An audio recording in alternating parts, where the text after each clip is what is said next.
На YouTube смотрел много, что война заканчивается осенью. Решил пойти. Плен — это как минимум сохранение твоей жизни. Ну, это куда лучше, чем просто в 20 лет умереть. In the beginning of August, Ukraine brought Russia's war to its own soil with a stunning offensive into Kursk Oblast. Слава Україні! Героям слава! The incursion came as a surprise not only to foreign observers, but especially to the Russian forces guarding the border, who were poorly prepared for such a coordinated operation. Военнослужащие РФ, ваше командование вас бросило. In the first days of Ukraine's move on Kursk, videos began to flood social media of dozens of Russian soldiers surrendering to Ukrainian forces. As of August the 27th, Kyiv said that it had taken almost 600 prisoners in Kursk Oblast in total. Не спешим, под одну шереночку идем! Аккуратно! Мы закричали то, что здесь срочники, мы как бы сдаемся.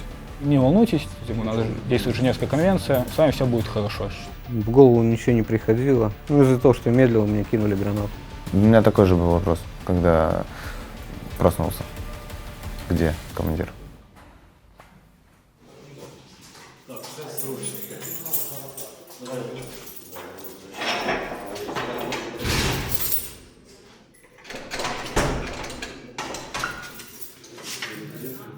Unlike most prisoners of war currently held in Ukraine who are either professional soldiers, those who've signed contracts, or those who are mobilized, the majority of those people here are actually conscript soldiers. These are young men undergoing compulsory military service when the surprise attack on Kursk Oblast happened. Even though Russian President Vladimir Putin said at the start of the full-scale invasion that contract soldiers would not be involved in combat, here they are, they were placed to guard the border, and now they were in combat, but many of them, because of the nature of their experience, quickly gave up and surrendered. Today the Kyiv Independent is visiting this facility, and we want to talk to some of the prisoners here, including both conscript soldiers and those who voluntarily signed up to fight in Ukraine. We, of course, are sticking to all international regulations about interviewing prisoners of war.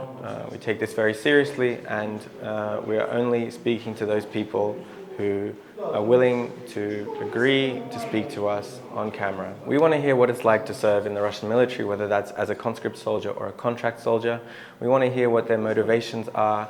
We want to hear what they thought about the war in Ukraine in general, and we want to hear especially what it was like for them in those first days of the Ukrainian offensive on Kursk Oblast and how they ended up eventually surrendering. This room is filled completely with conscript soldiers, those undergoing Russia's 12 months of military service, mandatory for every man between the age of 18 to 30. 20-year-old Denis comes from Bryansk Oblast, also bordering Ukraine. He began his conscript service in December last year and was transferred to positions on the border in spring. Ну, я как такового за данным процессом не следил, что да как происходило. Ну, слышал только то, что там наша армия там все дальше и дальше заходит вглубь Украины. Ну, как бы заходит и заходит. Мне безразлично было. Я не вдавался в подробности вообще, для чего данная война. Поэтому как я могу как-то рассуждать? Nikolai, a 22-year-old conscript from Chelyabinsk in Russia's Ural Mountains, put his engineering studies on hold to earn more money, but was soon called up to military service as his student exemption was no longer valid. Для меня было таким серьезным культурным шоком, что в феврале 22-го началась война с братским народом, как я тогда считал. Ну и до сих пор так считаю. Вот, потому что я сам общался с некоторыми украинцами до войны. С некоторыми, ну, не то, что поссорился, но прекратил общение из-за политических разногласий, скажем так.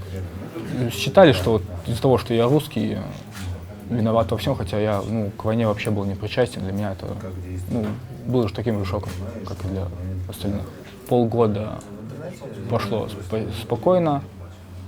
Но когда узнали родители, что я уеду на границу, они переживали даже больше меня как-то. Путин сказал, типа, что срочники не будут на СВО находиться. Я как-то, был относительно спокоен за это. Доверяли Путину? Не то чтобы, но так сказать.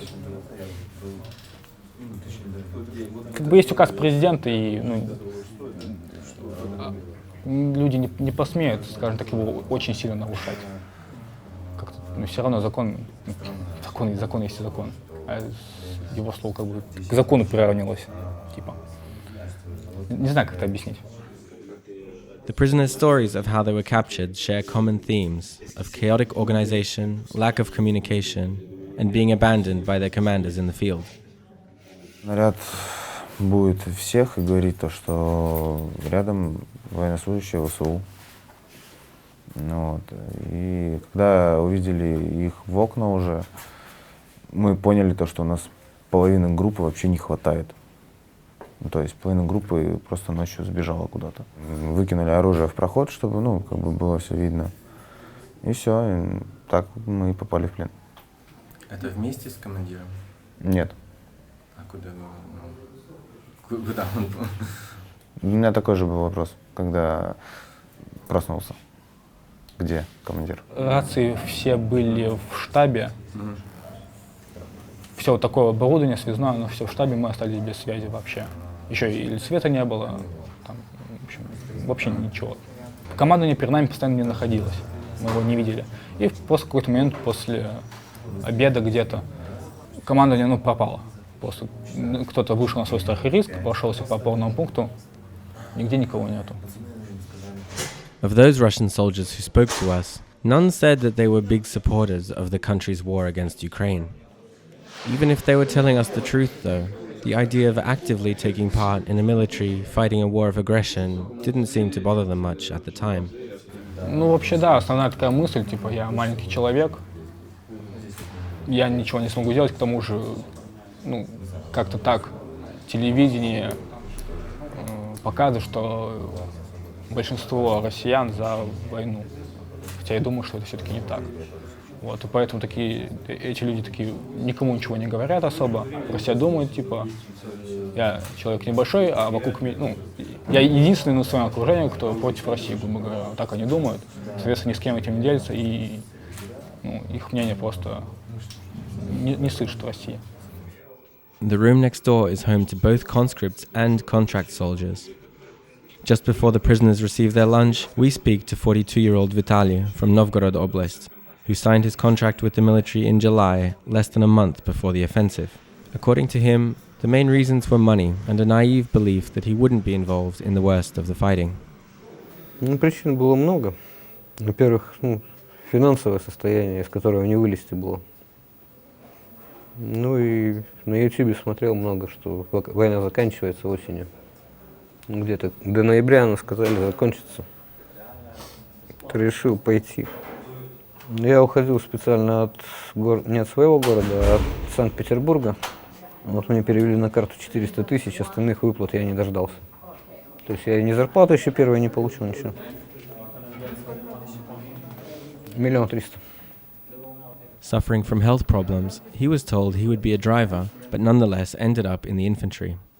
Just 2 weeks into training, he was sent to the front line.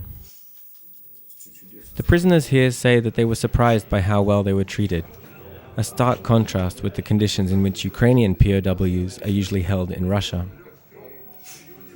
Как я думал, что если у меня будет выбор попасть в плен или там воевать, я думал, что я лучше сдамся, наверное, в плен. Потому что, плен — это как минимум сохранение твоей жизни, и это куда лучше, чем просто в 20 лет умереть.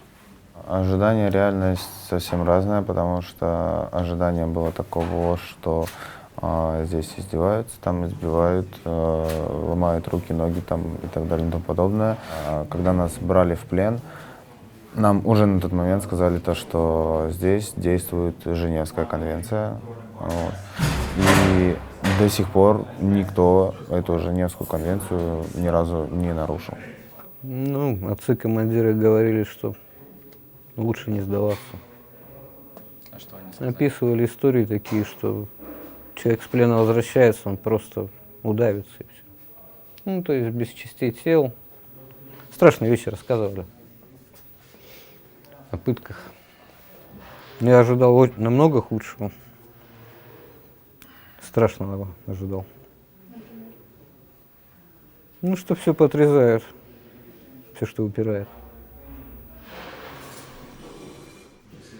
При прибуттю до нас вони всі злякані, вони там наслухалися пропаганди, розмов командирів про те, що в полон попадати ні в коєму разі не потрібно, тому що якби тут їх битимуть, катуватимуть, електрошокерами битимуть, знущатимуться і все інше.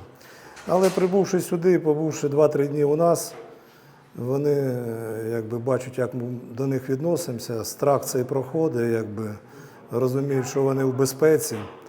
Потім ми брали інтерв'ю, бачите, вони вже посміхаються і ведуть себе, якби, вже трошки якби десь починають і нагліти, якісь там щось требують, там, сигарет, там, спичок і ще там дещо. What will happen next to these prisoners of war is unclear and depends a lot on negotiations between the two sides. Most of them are keen to return home, but not all. Безусловно, я хочу обмен и возвращение домой. Как бы, как говорится, в гостях хорошо, дома лучше. Думаю я об этом. Думаю. Пока решения нет. То есть вы рассматриваете вариант, что... Я склоняюсь к тому, что остаться здесь. Почему? Ну, чтобы оружие больше не брать в руки. Я не знаю, как оно будет, но, скорее всего, меня сразу штурм, сзади пулемет и пошел вперед. Хотите вернуться? Да, конечно. Ну, там, в конце концов, мы дома, родители, они волнуются, скучают, я скучаю по ним.